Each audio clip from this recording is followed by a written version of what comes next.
Hello friends, welcome back to my channel GKGS queen सुकाइज। कैसे हैं आप सब? आई होप आप सब लोग अच्छे होंगे। तो फ्रेंड्स, आज फिर से मैं आप लोगों के लिए घटना चक्र 2021 का पूर्वालोकन लेकर आई हूं। तो चलिए आज का वीडियो स्टार्ट करते हैं। हम लोग ऑलरेडी 60 क्वेश्चन तक कवर कर चुके थे, धार्मिक और सामाजिक सुधार आंदोलन से जो रिलेटेड हमारा टॉपिक था। तो अगर आप मेरे चैनल पर नए हैं तो चाहिए और जाकर वहाँ पर आप मेरे चैनल पर जाकर विजिट कर सकते हैं। वहाँ पर मैं कंटिन्यूस मार्क्समैन का टेस्ट सीरीज भी चला रही हूँ। तो चलिए आज का वीडियो स्टार्ट करते हैं। तो क्वेश्चन नंबर 61 है कि महाराष्ट्र में प्रार्थना समाज का मुख्य संचालक कौन था? तो MG रानाडे यानी महादेव गोविंद रानाडे। नेक्स्ट, देव समाज का संस्थापक निम्न में से कौन था? तो ऑप्शन नंबर सी यहाँ पर करेक्ट हो जाएगा, यानी शिव नारायण अग्निहोत्री। ठीक है ना, शिव नारायण अग्निहोत्री ने 1887 ईस्वी में लाहौर में देव समाज की स्थापना की थी। इस समाज का मुख्य उद्देश्य क्या था कि देव शास्त्र नामक एक पुस्तक में संकलित है। इस समाज का जो भी उपदेश थे, उनका जो मतलब कि प्रमुख उपदेश था, देव शास्त्र नामक एक पुस्तक में संकलित किया गया है। नेक्स्ट है कि किसने 1873 ईस्वी में सत्यशोधक समाज की स्थापना की थी? तो ज्योतिबा फुले ने स्थापना की थी सत्यशोधक समाज की। ज्योतिबा फुले का जन्म 1827 ईस्वी में एक माली के घर हुआ था। इन्होंने शक्तिशाली गैर ब्राह्मण आंदोलन का संचालन किया। इन्होंने अपनी पुस्तक गुलामगिरी एवं अपने संगठन सत्यशोधक समाज के जरिए पाखंडी ब्राह्मणों एवं उनके अवसरवादी धर्म ग्रंथों से निम्न जातियों की रक्षा की आवश्यकता पर बल दिया। नेक्स्ट है कि सत्यशोधक समाज की स्थापना किसने की थी? तो ज्योतिबा फुले ने की थी। नेक्स्ट, सत्यशोधक समाज की स्थापना किसने की थी? ज्योतिबा फुले। गुलामगिरी के लेखक कौन थे? तो ज्योतिबा फुले। और गुलामगिरी जो प्रसिद्ध पुस्तक है ज्योतिबा फुले के द्वारा लिखी हुई, तो इसमें उन्होंने मतलब कि जो भी मतलब कि पाखंडी ब्राह्मण लोग होते थे, तो उनके वे लोग डिसाइड करते थे कि जो नीचे तबके के लोग हैं उनके साथ कैसा ट्रीट होगा, कैसा व्यवहार किया जाएगा। तो ये सब पर उन्होंने इसका खंडन किया था अपने इस पुस्तक के जरिए। नेक्स्ट है कि सत्यशोधक आंदोलन चलाया था, ऑप्शन नंबर सी करेक्ट, यानी ज्योतिबा राव फुले ने। नेक्स्ट यहाँ पर हम लोग बढ़ रहे 68 की तरफ कि महात्मा ज्योतिबा फुले द्वारा किस संगठन की स्थापना की गई थी? तो सत्यशोधक समाज की। नेक्स्ट यहाँ पर 69 है कि पिछड़े वर्गों का उत्थान किसका मुख्य कार्यक्रम था? तो सत्यशोधक समाज का मुख्य कार्यक्रम था। ठीक है ना, जिसकी स्थापना 1875 ईस्वी में की गई थी फ्रेंड। तो यहाँ पर आप देख सकते हैं कि इसकी स्थापना 1873 ईस्वी में ज्योतिबा फुले ने 1873 ईस्वी में ज्योतिबा फुले ने की थी सत्यशोधक समाज की। यह आंदोलन दलितों और निम्न जातियों के लोगों के कल्याण के लिए चलाया गया। अपनी ब्राह्मण विरोधी गतिविधियों का संगठित रूप में प्रसार करने के लिए उन्होंने आलोचनात्मक ग्रंथों, सार्वजनिक सत्य धर्म पुस्तक तथा गुलामगिरी की रचना की। तो चलिए आगे बढ़ रहे क्वेश्चन नंबर 70 की तरफ कि सत्यशोधक समाज ने संगठित किया था महाराष्ट्र में एक जाति विरोधी आंदोलन। ठीक है ना, जिसकी स्थापना 1873 में ज्योतिबा राव फुले ने महाराष्ट्र के पूना क्षेत्र में की थी। नेक्स्ट है कि सत्यशोधक समाज की स्थापना किसने की थी? ज्योतिबा फुले ने। वह बंगाली नेता कौन था जिसने सामाजिक धार्मिक सुधारों का विरोध किया और रूढ़िवादिता का सपोर्ट किया? तो ऑप्शन नंबर ए यानी राधाकांत देव। राजा राधाकांत देव ने 1830 ईस्वी में बंगाल में धर्म सभा की स्थापना की तथा सामाजिक धार्मिक सुधारों का विरोध किया और रूढ़िवादिता का सपोर्ट किया। नेक्स्ट है कि राधा स्वामी सत्संग के संस्थापक कौन थे? तो शिव दयाल साहब। ठीक है ना, राधा स्वामी सत्संग की स्थापना आगरा के एक व्यक्ति थे शिव दयाल साहब, जिन्होंने की थी 1861 ईस्वी में। राधा स्वामी मत को मानने वाले लोग एक ही परमेश्वर गुरु की महत्ता संतों का साथ थे, सत्संग कहते थे तथा साधारण सामाजिक जीवन में बिलीव करते थे। उनका मानना था कि आध्यात्मिक उपलब्धियों के लिए सांसारिक जीवन को त्यागना जरूरी है तथा यह भी कि सभी जन सच्चे हैं। यह पंथ मंदिरों, तीर्थों अथवा पवित्र स्थलों को कोई महत्व नहीं देता था। धर्म और दान के लिए कार्य, सेवा और प्रार्थना की भावना इसके आवश्यक कर्तव्य थे। तो चलिए 74 है कि महाराष्ट्र के किस सुधारक को लोकहितवादी कहा जाता था? तो गोपाल हरि देशमुख को लोकहितवादी के भी नाम से जाना जाता था। नेक्स्ट, लोकहितवादी उपनाम से किसे जाना जाता था? तो गोपाल हरि देशमुख को। नेक्स्ट, महाराष्ट्र में विधवा पुनर्विवाह हेतु अभियान का नेतृत्व किया था विष्णु परशुराम पंडित ने। देखिए, महाराष्ट्र में विधवा का पुनर्विवाह के लिए प्रथम अभियान का नेतृत्व किया था विष्णुराम पंडित ने। इन्होंने 1850 ईस्वी में विडो रीमैरिज एसोसिएशन की स्थापना की और साथ ही विधवा पुनर्विवाह आंदोलन भी चलाया। BM मालाबारी बाल विवाह प्रथा को वैधानिक रूप से समाप्त करने के लिए प्रसिद्ध थे। यहाँ पर आप देख सकते हैं ऑप्शन में BM मालाबारी है, तो ये बाल विवाह को समाप्त करना चाहते थे, ना कि विधवा पुनर्विवाह को। नेक्स्ट है कि 19वीं सदी के महानतम पारसी समाज सुधारक थे बहराम जी M मालाबारी। जो थे ना वो मतलब कि उनका जन्म बड़ौदा के पारसी परिवार में 1853 में हुआ था। इन्होंने बाल विवाह के खिलाफ तथा विधवा विवाह के समर्थन में एक परिपत्र का संपादन किया था। 1891 ईस्वी में इन्होंने एज ऑफ कंसेंट एक्ट इन्हीं के प्रयासों से पारित किया गया था। नेक्स्ट है कि the age of consent act किस वर्ष पारित किया गया था, तो 1891 में। 79 की तरफ बढ़ रहे हैं फ्रेंड कि उसका प्रधान संबल यानी प्रिंसिपल फोर्ट था सामाजिक और धार्मिक सुधार। उसने सामाजिक बुराइयों के निराकरण के लिए विधवा निर्माण का सहारा लिया और बाल विवाह पर्दा प्रथा के उन्मूलन के लिए अविराम परिश्रम किया। सामाजिक समस्याओं पर राष्ट्रीय स्तर पर विचार विमर्श को प्रोत्साहित करने हेतु उसने भारतीय राष्ट्रीय सामाजिक सम्मेलन का उद्घाटन किया, जिसके अधिवेशन बहुत वर्षों तक भारतीय राष्ट्रीय कांग्रेस के साथ साथ होते रहे। इस उद्धरण में सांकेतिक व्यक्ति कौन है, तो महादेव गोविंद रनाडे, ठीक है ना। भारतीय राष्ट्रीय सामाजिक सम्मेलन की स्थापना 1887 ईस्वी में एम.जी. रनाडे एवं रघुनाथ राव के द्वारा की गई थी। इस सम्मेलन का मुख्य मोटो था बहु विवाह यानी विधवा का जो पुनर्विवाह होता था, बाल विवाह एवं कुलीनवाद जैसी कुप्रथाओं को समाप्त करना। इस सम्मेलन का अधिवेशन कई वर्षों तक भारतीय राष्ट्रीय कांग्रेस के साथ साथ ही होता रहा। नेक्स्ट 80 है कि निम्नलिखित में से कौन सा युग्म सही सुमेलित नहीं है, तो ऑप्शन नंबर डी यानी सोशल रिफॉर्म एसोसिएशन के प्रवर्तक श्री राम वाजपेयी नहीं थे। तो कौन थे, तो सोशल रिफॉर्म एसोसिएशन की अगर बात करें तो इसके प्रवर्तक का नाम था चंदवारकर और भंडारकर। ये जो दो समाज सुधारक थे, इन्होंने सोशल रिफॉर्म एसोसिएशन की स्थापना की थी 1903 ईस्वी में। वहीं सर्वेंट्स ऑफ इंडिया सोसाइटी की स्थापना गोपाल कृष्ण गोखले ने 1905 में की थी। सोशल सर्विस लीग की स्थापना N.M. जोशी ने 1911 में की थी तथा सेवा समिति की स्थापना H.N. कुंजरू ने 1914 में की थी।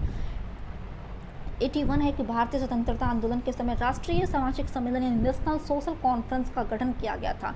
इसके गठन के लिए उत्तरदायी कारण क्या था, तो इसका जो करेक्ट आंसर है वो ऑप्शन नंबर बी है, यानी भारतीय राष्ट्रीय कांग्रेस अपने कार्यक्रम में सामाजिक सुधारों को नहीं इंक्लूड करना चाहती थी, इसलिए प्रस्तुत उद्देश्य के लिए उसने अलग से संगठन बनाने का भारतीय राष्ट्रीय कांग्रेस ने सुझाव दिया था। तो चलिए आगे बढ़ रहे हैं कि निम्नलिखित कथनों पर विचार कीजिए, कौन सा कथन सही है, तो ऑप्शन नंबर डी यानी केवल थर्ड और फोर्थ इज राइट। थर्ड है कि केशव चंद्र सेन के नेतृत्व में ब्रह्म समाज ने नारी शिक्षा के लिए आंदोलन चलाया था, बिल्कुल सही बात है। और फोर्थ है कि विनोबा भावे ने शरणार्थियों में काम करने के लिए सर्वोदय समाज की स्थापना की थी, ये भी सही है।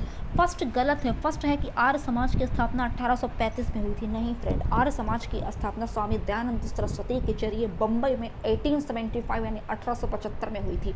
और सेकंड है कि लाला लाजपत राय ने आर्य समाज के उस आग्रह का विरोध किया था।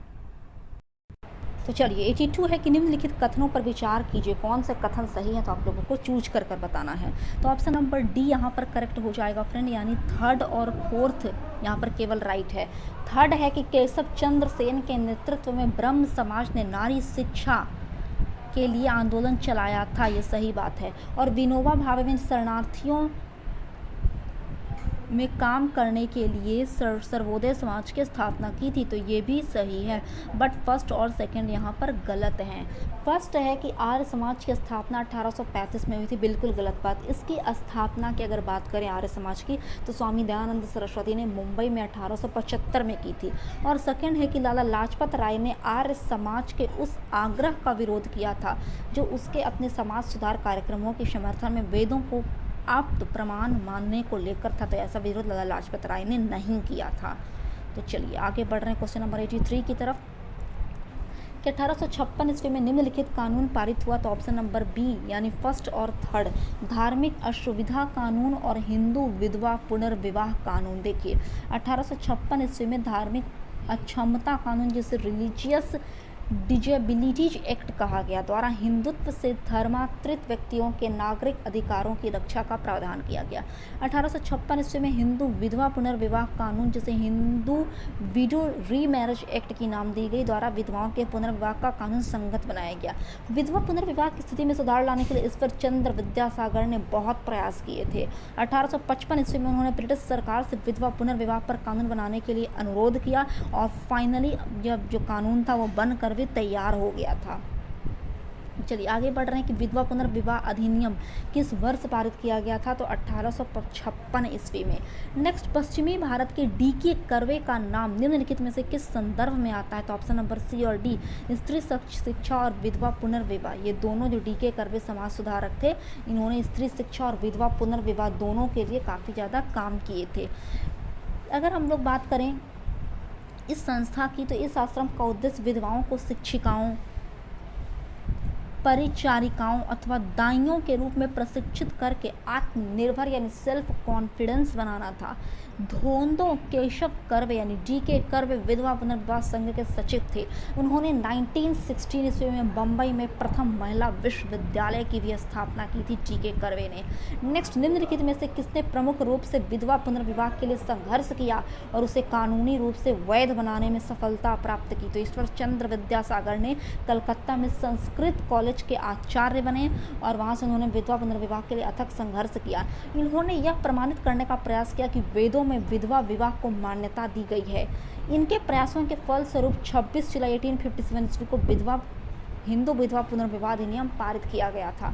नेक्स्ट, इनमें से कौन सा कथन सही नहीं है, तो ऑप्शन नंबर डी यानी राजा राम मोहन राय सती प्रथा के सपोर्टर थे। ठीक है ना, सती प्रथा के अगर सपोर्टर की बात करें तो वे राजा राम मोहन राय इसके बिल्कुल विरोध थे। यह उन्हीं के प्रयासों का फल था कि 1829 ईस्वी में 17वें नियम के अनुसार विधवाओं को जीवित जलाना बंद कर दिया गया था और कोर्ट की आज्ञा यह थी कि वे ऐसे मामले में सदोष मानव हत्या के लिए मुकदमा चलाएं और दोषियों को दंडित करें। नेक्स्ट है कि 1843 के एक्ट 5 ने किस बात को गैर कानूनी माना था, तो सती प्रथा को। नेक्स्ट 89, निम्नलिखित में से किसने 1872 ईस्वी में नेटिव मैरिज एक्ट को पारित कराने में इंपॉर्टेंट रोल प्ले किया था, तो ऑप्शन नंबर सी यानी केशव चंद्र सेन ने 1872 ईस्वी में नेटिव मैरिज एक्ट को पारित करने में महत्वपूर्ण भूमिका अदा की थी। इस एक्ट में लड़कियों की जो विवाह की जो मिनिमम एज थी वो 14 ईयर्स रखी गई और लड़कों की एज 18 वर्ष फिक्स की गई। नेक्स्ट, नेटिव मैरिज एक्ट किस वर्ष पारित किया गया था, तो 1872 में। नेक्स्ट, बाल विवाह प्रथा को नियंत्रित करने हेतु 1872 के सिविल मैरिज एक्ट ने लड़कियों की विवाह की न्यूनतम उम्र निर्धारित की थी 14 वर्ष तथा लड़कों की जो आयु थी वो 18 वर्ष फिक्स की गई थी। फिक्स नहीं था, वो मिनिमम एज था। तथा बहुपत्नी प्रथा भी यहाँ पर समाप्त कर दी थी कि अगर कोई व्यक्ति बहुत सारी पत्नियों से विवाह करते थे तो यह प्रथा भी यहाँ पर समाप्त की गई थी। परंतु यह हिंदू, मुस्लिम एवं अन्य मान्यता प्राप्त धर्मावलंबियों पर लागू नहीं होता था और इसका भारतीय समाज पर कोई विशेष इफेक्ट नहीं पड़ा। यह पारसी सुधारक BM मालाबारी के प्रयत्नों के फलस्वरूप सम्मति आयु अधिनियम 1891 पारित किया गया, जिसमें 21 वर्ष से कम की कन्याओं के विवाह पर प्रतिबंध लगा दिया गया। सम्मति आयु अधिनियम 1891 को बाल गंगाधर तिलक ने इसका विरोध किया था। तो चलिए 92 है कि निम्नलिखित विवरण पर विचार कीजिए, तो कौन सा विवरण यहाँ पर 1853 में जन्मे ये पश्चिमी भारत के पारसी थे कि इंडियन स्पेक्टेटर तथा वॉइस ऑफ इंडिया के संपादक थे। ये एक समाज सुधारक भी थे और सम्मति आयु अधिनियम 1891 के पक्ष में प्रमुख संघर्षकर्ता भी थे। तो BM मालाबारी, ये सब BM मालाबारी के बारे में लिखा गया है। नेक्स्ट है कि शारदा अधिनियम के अंतर्गत लड़कियों एवं लड़कों की विवाह की न्यूनतम आयु क्रमशः कितनी फिक्स की गई थी, तो देख लीजिए शारदा एक्ट जो मतलब कि हरविलास शारदा के द्वारा लाया गया था वर्ष 1929 ईस्वी में। तो इसमें कहा गया था कि लड़कियों की जो विवाह की जो मिनिमम एज हो वो 14 वर्ष और लड़कों की 18 वर्ष। तो चलिए फ्रेंड आगे 94 है कि शारदा एक्ट संबंधित था बाल विवाह प्रतिबंध से। नेक्स्ट, थियोसॉफिकल सोसाइटी की स्थापना किसने की थी, तो मैडम HP ब्लावेट्स्की ने। देखिए थियोसॉफिकल सोसाइटी की स्थापना एक रूसी महिला थी जिसका नाम था मैडम HP ब्लावेट्स्की। उन्होंने अमेरिकी सैनिक अधिकारी कर्नल ऑलकॉट विलियम क्वान जज एवं अन्य द्वारा 1875 ईस्वी में न्यूयॉर्क में की थी। इस सोसाइटी के संस्थापक 1882 ईस्वी में मद्रास के पास अडयार नामक स्थान पर सोसाइटी का हेडक्वार्टर स्थापित करते हैं, जो बाद में इसका अंतर्राष्ट्रीय कार्यालय बना। इसका मुख्य मोटो प्राचीन हिंदू धर्म में लोगों के आत्मविश्वास को जगाना और बढ़ाना था तथा धर्म को समाज सेवा का मुख्य आधार बनाना था। जबकि राजा राम मोहन राय द्वारा 1828 ईस्वी में ब्रह्म समाज तथा स्वामी विवेकानंद द्वारा रामकृष्ण मिशन की स्थापना 1897 ईस्वी में की गई थी। नेक्स्ट है कि भारत में थियोसॉफिकल सोसाइटी की सफलता मुख्यतः थी एनी बेसेंट के कारण। देखिए 1879 ईस्वी में जब कर्नल ऑलकॉट और मैडम ब्रॉडकोट्सी भारत आए थे और मद्रास के अड्यार के पास उन्होंने हेडक्वार्टर स्थापित किया था थियोसॉफिकल सोसाइटी की, तो उसके बाद उसके कुछ टाइम बाद यानी 1889 ईस्वी में श्रीमती एनी बेसेंट इस सोसाइटी की मेंबर बनती हैं और 1893 ईस्वी में भारत आकर उन्होंने सोसाइटी के लिए सर्वाधिक सक्रिय भूमिका निभाई। श्रीमती एनी बेसेंट ने प्राचीन हिंदू धर्म को विश्व का अत्यधिक गूढ़ और आध्यात्मिक धर्म माना। थियोसोफिक या ब्रह्म विद्या हिंदू धर्म के आध्यात्मिक दर्शन और कर्म सिद्धांत तथा आत्मा के पुनर्जन्म के सिद्धांत का सपोर्टर था। इसी कारण एनी बेसेंट भारतीय लोगों को इससे जोड़ सकी, जिसकी सफलता का मुख्य कारण बना। नेक्स्ट 97 है कि निम्नलिखित युग्मों में से कौन सा सही सुमेलित नहीं है, तो ऑप्शन नंबर डी यानी महादेव गोविंद रानडे ने थियोसॉफिकल सोसाइटी की स्थापना की थी। बिल्कुल गलत बात है। देखिए महादेव गोविंद रानडे ने थियोसॉफिकल सोसाइटी नहीं, प्रार्थना समाज की स्थापना की थी। तो थियोसॉफिकल सोसाइटी की स्थापना किसने की थी, तो अभी जस्ट हुआ है। किसके फलस्वरूप से पूरी भारत में प्रभावशील बना, तो एनी बेसेंट।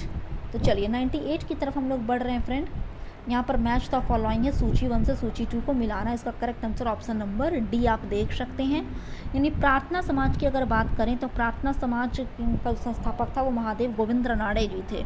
नेक्स्ट ब्रह्म समाज राजा राम मोहन राय, आर्य समाज स्वामी दयानंद सरस्वती, रामकृष्ण मिशन के संस्थापक बने स्वामी विवेकानंद। नेक्स्ट यहाँ पर 98 निम्नलिखित में से कौन सुमेलित नहीं है, तो option number B Ramakrishna Mission की स्थापना की अगर बात करें तो वो रामकृष्ण परमहंस ने नहीं की थी, स्वामी विवेकानंद ने की थी।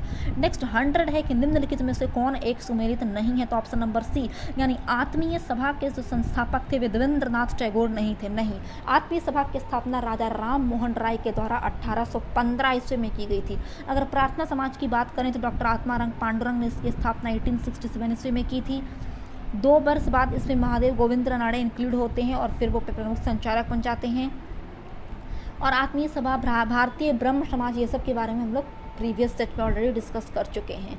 नेक्स्ट 101 यहाँ पर भी मैच द फॉलोइंग है फ्रेंड्स, सूची 1 को सूची 2 से मिलाना है, तो ऑप्शन नंबर डी यहाँ पर करेक्ट हो जाएगा। यानी ब्रह्म समाज की अगर बात करते हैं तो ब्रह्म समाज का हेडक्वार्टर कहाँ स्थापित किया गया था, तो यह स्थापित किया था कलकत्ता में। मानव धर्म समाज सूरत, आर्य समाज मुंबई, नदवा उल उलमा लखनऊ में, ये सब जगह पर मतलब कि इसकी नींव रखी गई थी, हेडक्वार्टर नहीं नींव रखी गई थी। नेक्स्ट 102 है कि निम्नलिखित में से किस समाज सुधारक ने 1826 ईस्वी के जूरी अधिनियम का घोर विरोध किया था, तो राजा राम मोहन राय ने। देखिए 1826 का जो जूरी एक्ट पारित किया गया था, इसके अंतर्गत न्यायालयों में धार्मिक आधार पर मत भेदभाव की शुरुआत हो गई। इसी का विरोध किया था राजा राम मोहन राय जी ने। नेक्स्ट यहाँ पर 103 यहाँ पर सुमेलित करना है आप लोगों को, जिसका करेक्ट आंसर आप ऑप्शन नंबर सी देख सकते हैं। प्रार्थना समाज की स्थापना केशव चंद्र सेन की प्रेरणा से आत्मारंग पांडुरंग ने 1867 में की थी।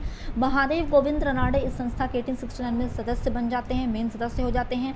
रामकृष्ण मिशन की स्थापना 1897 में स्वामी विवेकानंद ने की। सत्यशोधक समाज की स्थापना ज्योतिबा फुले ने 1873 में की। मोहम्मदन एंग्लो ओरिएंटल कॉलेज की स्थापना अलीगढ़ में सर सैयद अहमद खान ने की थी। नेक्स्ट है कि पूना सार्वजनिक सभा की स्थापना किसने की थी, तो 1870 ईस्वी में महादेव गोविंद रानडे ने। नेक्स्ट 105 निम्नलिखित में से कौन एक सही सुमेलित है, तो ऑप्शन नंबर डी यानी the servants of India society के संस्थापक थे गोपाल कृष्ण गोखले। उन्होंने इसकी स्थापना 1905 ईस्वी में की थी। आगे बढ़ रहे हैं क्वेश्चन नंबर 106 की तरफ की MC सीतलवाड़, BN राव तथा अल्लादी कृष्ण स्वामी अय्यर प्रख्यात सदस्य थे सर्वेंट्स ऑफ इंडिया सोसाइटी के। नेक्स्ट गोपाल कृष्ण गोखले ने किस वर्ष में सर्वेंट्स ऑफ इंडिया सोसाइटी की स्थापना की थी, तो 1905 में। Next servants of India society की स्थापना की गई थी गोपाल कृष्ण गोखले के जरिए। नेक्स्ट है कि सर्वेंट्स ऑफ इंडिया सोसाइटी की स्थापना किसने की थी, तो गोपाल कृष्ण गोखले ने 1905 में। आगे बढ़ रहे हैं फ्रेंड 110 की तरफ के सर्वेंट्स ऑफ इंडिया सोसाइटी का संस्थापक कौन था, तो गोपाल कृष्ण गोखले। नेक्स्ट भारत सेवक समाज की स्थापना किसने की थी, तो गोपाल कृष्ण गोखले ने। नेक्स्ट बहुजन समाज का संस्थापक कौन था, तो मुकुंद राव पाटिल। ठीक है ना। वर्ष 1910 ईस्वी के बाद ज्योतिबा फुले के विचारों से इंस्पायर्ड होकर मुकुंद राव पाटिल और शंकर राव जाधव ने एक ब्राह्मण विरोधी एवं प्रबल कांग्रेस विरोधी बहुजन समाज की स्थापना की थी। यह आंदोलन बाद में उस समय सामाजिक और राजनीतिक रूप में विघटनकारी और ब्रिटिश सरकार का समर्थन हो गया। समर्थक हो गया। जब कोल्हापुर के साहू महाराज ने अपने दरबार में ब्राह्मण दरबारियों के साथ विवादों एवं झगड़ों के कारण इस आंदोलन को संरक्षण दिया। नेक्स्ट है कि किसके द्वारा मंदिरों में प्रवेश के अधिकार की मांग की प्रस्तुति के कारण 1899 ईस्वी में त्रिवनुवेली के भयंकर दंगे हुए थे, तो नाडार द्वारा यह मांग की गई थी। नेक्स्ट है कि किसने कहा कि यदि भगवान अस्पृश्यता को सहन करते हैं, बर्दाश्त करते हैं, तो मैं उन्हें कभी भगवान नहीं मानूंगा। तो यह कथन बाल गंगाधर तिलक का था। यहाँ पर मैच द फॉलोइंग आप देख सकते हैं और इसका करेक्ट आंसर जो है वो ऑप्शन नंबर डी है फ्रेंड। चलिए एक करके देखते हैं, डी यहाँ पर करेक्ट हो जा रहा है। यानी राजा राम मोहन राय की अगर बात करें तो यह कहा कि हिंदू धर्म का शुद्धतम रूप उपनिषदों में निहित है। केशव चंद्र सेन ने यह कहा कि ब्रह्मावाद को विश्व धर्म बनाना चाहिए। स्वामी दयानंद सरस्वती का कथन था कि हिंदू धर्म की पहचान वेदों में संस्थापित धर्म से की गई, और रामकृष्ण परमहंस इस पर जोर दिया कि ईश्वर तक पहुँचने के कई मार्ग हो सकते हैं। नेक्स्ट क्वेश्चन, निम्नलिखित में से कौन सा सुमेलित नहीं है? तो अगर हम बात करें कि ए पांडुरंग यानी आत्मारंग पांडुरंग ने प्रार्थना समाज की स्थापना की थी, बिल्कुल सही बात है। स्वामी दयानंद सरस्वती ने आर्य समाज की, यह भी सही है। राजा राम मोहन राय ने आदि ब्रह्म समाज की, ये बात गलत है। देखिए फ्रेंड, आदि ब्रह्म समाज के संस्थापक देवेंद्रनाथ टैगोर थे। राजा राम मोहन राय ने सिर्फ ब्रह्म समाज की स्थापना 1828 में की थी, और रामकृष्ण मिशन की स्थापना स्वामी विवेकानंद ने की थी, यह बात भी सही है। नेक्स्ट है कि निम्नलिखित में से कौन सा सही सुमेलित नहीं है? तो ऑप्शन नंबर बी यानी बहिष्कृत हितकारी नामक जो संगठन था उसके व्यक्ति ज्योतिबा राव फूले थे, ऐसी बात गलत है। देखिए, बहिष्कृत हितकारिणी सभा की स्थापना भीमराव अंबेडकर के द्वारा की गई थी। बाकी सब जो ऑप्शन है वो सही है। नेक्स्ट है कि प्रार्थना समाज, यंग इंडिया, लोक हितवादी, सत्य शोधक समाज, रहनुमाई मज देवशन सभा के लिए निम्न विकल्पों में से कौन से सही हैं? उसका correct answer option number B हो जाएगा। यानी अगर बात करें हम लोग प्रार्थना समाज की, तो इसकी स्थापना आत्मारंग पांडुरंग ने की थी। यंग इंडिया मोहनदास करमचंद गांधी, लोक हितवादी गोपाल हरि देशमुख को कहा जाता है। सत्य शोधक समाज के संस्थापक ज्योतिबा राव फूले थे, तथा रहनुमाई मज देवशन सभा के संस्थापक नौरोजी फुरदोंजी थे। तो चलिए 119 है कि निम्नलिखित समाज सुधारकों में से कौन संस्कृत भाषा में प्रवीणता के लिए जाना जाता था? तो सभी, स्वामी दयानंद सरस्वती, ईश्वर चंद्र विद्यासागर और राजा राम मोहन राय एक संस्कृत भाषा के काफ़ी ज़्यादा विख्यात थे, विद्वान समझ लीजिए। नेक्स्ट है कि निम्नलिखित कथनों पर विचार कीजिए, तो ऑप्शन नंबर ए यहाँ पर करेक्ट हो जाएगा, सब सही है। ब्रह्म समाज एकेश्वरवाद को सपोर्ट करता था। आर्य समाज ने शिक्षा के विकास में योगदान दिया तथा रामकृष्ण मिशन की स्थापना स्वामी दयानंद सरस्वती ने की थी, ये सब बात सही है। नेक्स्ट है कि भारत में नारी आंदोलन किसकी प्रेरणा से प्रारंभ किया गया था? तो ज्योतिबा फुले की प्रेरणा से। नेक्स्ट है कि ब्रह्म समाज, रामकृष्ण मिशन और आर्य समाज में क्या सिमिलरिटी थी? तो तीनों ही राजनीतिक उद्देश्यों के लिए नहीं बनाए गए थे, लेकिन तीनों ने ही देशभक्ति की भावना के विकास में सहायता दी थी। नेक्स्ट है कि इनमें से कौन सा कथन सही नहीं है? तो ऑप्शन नंबर डी यानी महात्मा गांधी का जन्म गांधीनगर में हुआ था, बिल्कुल गलत बात है। इनका जन्म 2 अक्टूबर 1869 ईस्वी को गुजरात के पोरबंदर जिले में हुआ था। तो चलिए आगे बढ़ रहे हैं 124 की तरफ। निम्नलिखित हुक्मों पर विचार कीजिए, तो ऑप्शन नंबर डी यहाँ पर करेक्ट हो जाएगा, सब के सब सही हैं। यानी अखिल भारतीय अस्पृश्यता विरोधी लीग जो संगठन था उसके लीडर थे महात्मा गांधी। अखिल भारतीय किसान सभा स्वामी सहजानंद सरस्वती तथा आत्मसम्मान आंदोलन ईवी रामस्वामी नायकर। नेक्स्ट बढ़ रहे हैं 125 की तरफ कि नव बौद्धवाद के प्रतिपादक कौन है? तो डॉक्टर भीमराव अंबेडकर ने ही न्यू बुद्धिज्म की शुरुआत की थी, ये हम लोग प्रीवियस क्वेश्चन में डिस्कस कर चुके हैं। नेक्स्ट है कि द्वार उल उलूम की स्थापना की थी मौलाना शिबली नुमानी ने, ठीक है ना। इसकी स्थापना इन्होंने लखनऊ में 1898 ईस्वी में की थी।